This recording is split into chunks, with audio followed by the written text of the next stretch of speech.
Hi, fifth grade. This video is for those of you who missed our Zoom call this morning. Um, I'm sorry we weren't able to connect with you, but um, just to let you know from going on forward that every day we will have a Zoom call at 8:30 to go over that day's lesson. Um, I don't feel like I can have the interaction or make sure that there's understanding of the lesson unless I do have the Zoom call. I don't really want to rely on video. I will start videoing the Zoom calls so that I don't have to go back and redo a video.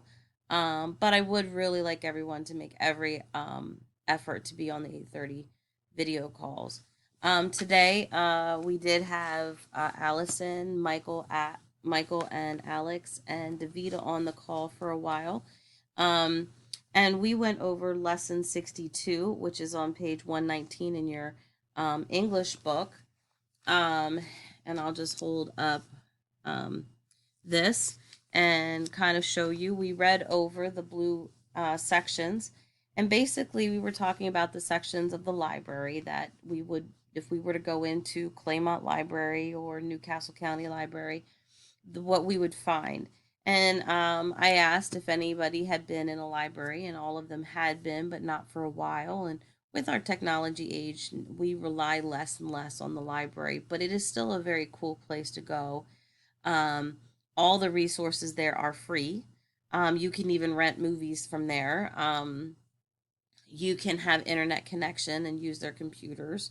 So they have a lot of things that may not be available to everyone else at home like it is for us. Um, if you look at the yellow section, I'll just start reading and we'll go from there. So at the top, it says a library contains fiction, nonfiction, biographies, and reference books. You need to know what these books are and how to locate them.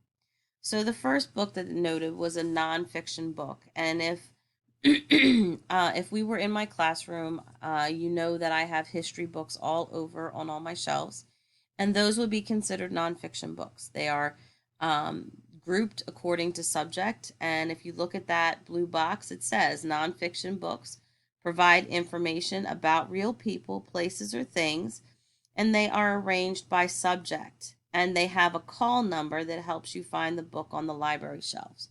So if you were in my computer room, you would see that I have Revolutionary War books grouped together, Egyptian books grouped together, um, books about castles and European history grouped together. And that's how you would find it in the reference in the nonfiction section of a library. It is assigned a number. Typically, the first number is 910. For example, they give you a 910 number in your book, and that typically tells you probably the subject that it goes. So for every subject, there is a number assigned, and then it tells you what book it is. So if you open up a library and you start with, say, 12 books on the American Revolution, books are being written every day and published every year that could go in this category. So then you have 910.6. So that means it's the sixth book in the section. But if this year there's a new book, then it would be 910.7 and 910.8 and so on, and it would go along that way. That is the reason why nonfiction is given a call number, because there's always new material being published and added to the library on that subject. The next type of book you have is probably one that we all enjoy, and that's fiction. And fiction is something that has not happened.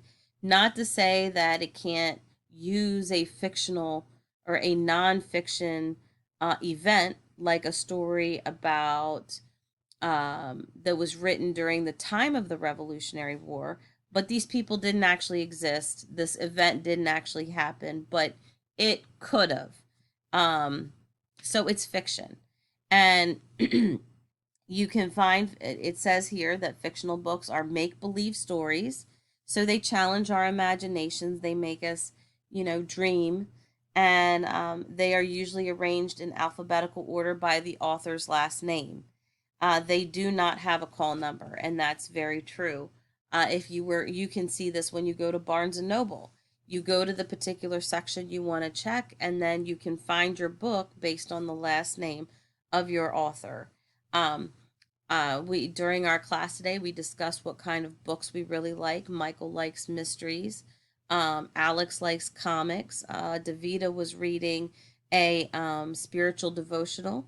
And we all have different books that we like to read that challenge us. And I, for one, I love historical books. I love mysteries. I grew up reading Nancy Drew, and I think Nancy Drew is a fantastic line of literature for young ladies to read. And and it really challenged my imagination, and it gave me a lot of things to think about.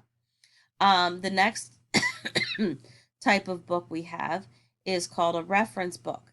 And it says that a reference book is dictionaries, encyclopedias, thesauruses, and atlases, and contain a specific type of information.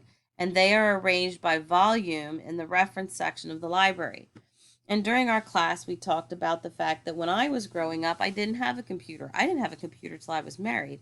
And my parents bought a large group of books called encyclopedias. And they were, for us, the Encyclopedia Americana.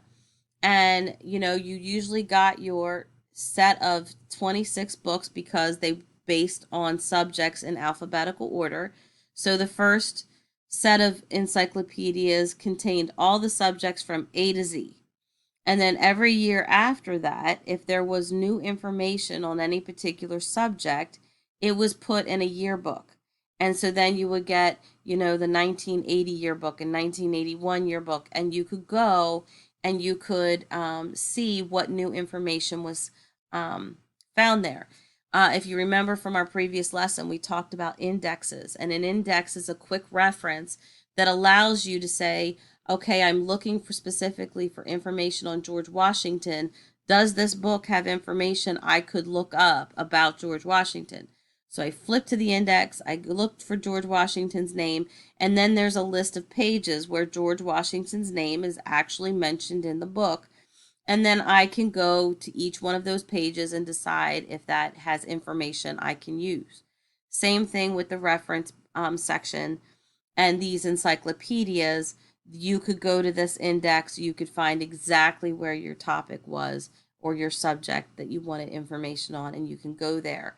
Now you have the internet, and you have all different kinds of sources that you can use. The problem with the internet is that anybody can publish anything, and you do have to be careful about your sources. Because, like, say something like Wikipedia, it sounds like encyclopedia, and I do use Wikipedia myself as a entry level research tool. But Wikipedia can be altered by anybody. So someone who has a doctorate level education can begin Wikipedia, but then someone who hasn't graduated high school can add something to it. So you really have to be careful that you're going to a very, very reliable source on the internet. Typically, any website that ends with .gov, it would be considered an expert source on different topics. But you do, even like the dictionary. The dictionary has words added all the time. Sometimes they have words subtracted. There's a group of people on a yearly basis decide what slang words are now going to be considered actually dictionary words. And, so you have different editions of the dictionary being turned out every year. And so you might have, if you went to a reference section and you were looking for a dictionary, like, that I used to work in law. And we have Black's Law Dictionary, which is a very reliable source for lawyers and paralegals. Well, they would have different editions. And obviously, I would not want to use the edition that was printed in 1962. Why? Because so much has changed in, those 60 years. So I would want to look at Black's Law Dictionary 2020 because it would have the most up-to-date definitions and references in it. So for every reference in there, you have multiple editions, and you just want to make sure you're using the most current one. Same thing with thesaurus. You also will find atlases in the reference section. So again, um, earthquakes and natural disasters, and they change the outlay of land all the time, so maps are updated, and that's why it's a reference. Reference books aren't usually allowed to be withdrawn, and typically you don't sit down in a cozy chair with a reference book to read all day. So that's the reason why they're not usually allowed to be checked out, and because that's exactly the name reference tells you that it's just a very quick stop to grab some information on your way to maybe a bigger piece of literature like a nonfiction or a biography book. And that brings us to the fourth type of book that you would find, and that is biographies. Biographies are, but actually comes from two Greek words, bio, which means life. You've heard of the science biology. Ology is obviously a Greek word as well. It means science of, and then life, science of life. Well, for a biography, graphios is the Greek word, and it means written of, and it's the written of life. And typically, you can have a somebody who is really interested in a particular historical figure, like say our past presidents. They can sit down and write a biography, or the person can decide to write their own story. And if that's the case, then it's called an autobiography, which means self life story, and that because the person is writing directly about themselves. Now, at the very bottom, you'll see right here a section of cards. And when I was growing up, like I said, we didn't have computers, but we had a card catalog. And there were three ways that you could look up a book, something to read. One was if you knew the author's name, if you knew the subject you were looking for, or if you knew the title of the book. So there were three ways that you could, and the card catalog was broken up into those three subjects: by author, by subject, by title. And so if I was doing a research paper and I was doing it on the Civil War, then I would go to the subject card catalog and I would look up Civil War resources, and I would pick out the cards of the books I thought I would want. If I was maybe reading a fictional series that I really liked the author, and I knew the author, but I didn't know the other books they wrote, then I would go to the card catalog of authors, and then I would be able to find all the books that person had written and whether or not I'd read them. And then, of course, you have title. And if you know exactly what you're looking for, and that's the only book you're looking for, you can go to the card catalog for the title. And then what it does is it tells you where in the library you can find that book. It'll tell you what aisle designation, what call number. If you notice, each card is slightly different. The orangish card is a title card, so that would be found in the title card catalog, and it would have the title of the book. It has the call number, and then it has the other information, like the author's name. Then you have the author card, and you can see where the author's name is in bold print. Still gives the call number, and it gives you the title of the book. And then down here is the subject card, and that's probably where you find your most information. And you know that it's on a general subject of Egypt. Now you know what the author is, the title is, and then it gives you all the different information, like who illustrated it, who published it, and so on. All right, so that concludes our lesson for today. We did work through some of the independent practice. I have about a minute left on our video, so we may go back and rediscuss this tomorrow, kind of go over things when everybody's on the Zoom call.